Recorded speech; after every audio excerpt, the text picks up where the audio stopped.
Something that I wanted to touch about today in our conversation is really not only the subject matter of the show, but the really bold innovation of its curatorial practice, particularly in its displays of interpretation and visitor engagement. You've really achieved multiple voices and perspectives existing side by side within the gallery text in particular, in order to contemplate questions that are extremely critical to our field at this particular moment. These questions are addressed within the gallery text, and I want to take the time to read them out because I think they're especially important.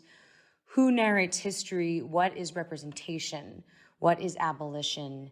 And what is the legacy of the Black figure in Western art? And you give an opportunity for voices besides your and Wendy's to respond to these questions, and for viewers to be able to read those responses and contemplate them while they're experiencing the exhibition. What was your process for developing this? And did you know from the exhibition's inception that you wanted to go in this avant-garde direction? Is this a model that you think can be adapted to other installations or exhibitions that you hope to use in your future work? Or is this one that you think was really unique to the issues at hand in this particular show? Sure. So, I would say that, this direction really began with Wendy and my collaboration. Wendy is an associate professor and the head of nonfiction writing at the School of Arts at Columbia University, and she's a writer and a poet. And she and I began collaborating together when Sarah Lawrence, the head of the Department of European Sculpture and Decorative Arts, acquired the bust Why Born Enslaved in 2019, and I supported that endeavor. And immediately we started brainstorming how we would present this work to the public at a moment when it encapsulates so much of the troubling history that we're kind of still faced with today. We felt that the works of art on display, they obviously are part of art history and they engage with, but also transcend art historical kind of considerations.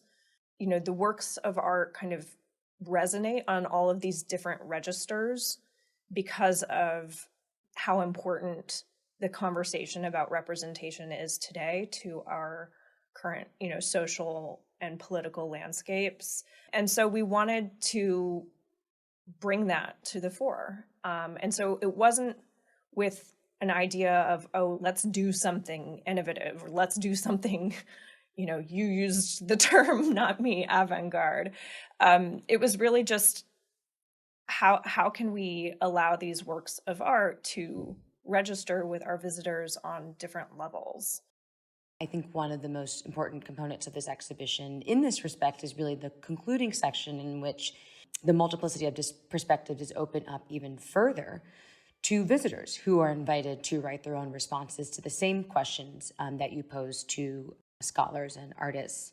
The idea for a response space stemmed from a very early conversation that Wendy and I had with our education department, in which Heidi Holder, the head of education, suggested that we have a space where visitors who come to the show are given the opportunity to absorb and reflect on what they've just seen and experienced. And she raised the important point that we have a responsibility to our visitors when we put works of art that can stir trauma and introduce racial trauma or violence. And of course, the centerpiece of this exhibition is a bust of an enslaved woman bound by rope. It always weighed heavily on Wendy and me that we were asking our visitors to come with us on this journey, and that it's a lot to ask to be confronted by this object and to engage with it in a sustained fashion. Just to speak to how critical design is, like in the early stages, we were like, okay, let's have a large table and everybody can sit around the table and fill out a response. But with a table, you're all sitting facing in, and it sort of looks like an activity center. That's not really a space to reflect or to absorb, rest, or to have any sense of privacy. So we then inverted that idea and worked with our designer, Dan Kershaw, to create a kind of settee that faces out so that you have a moment where you can sit and you don't have to face anybody if you don't want to. You're not looking somebody in the eye. But you can also use that space if you want to face the response area and consider, read what's on there.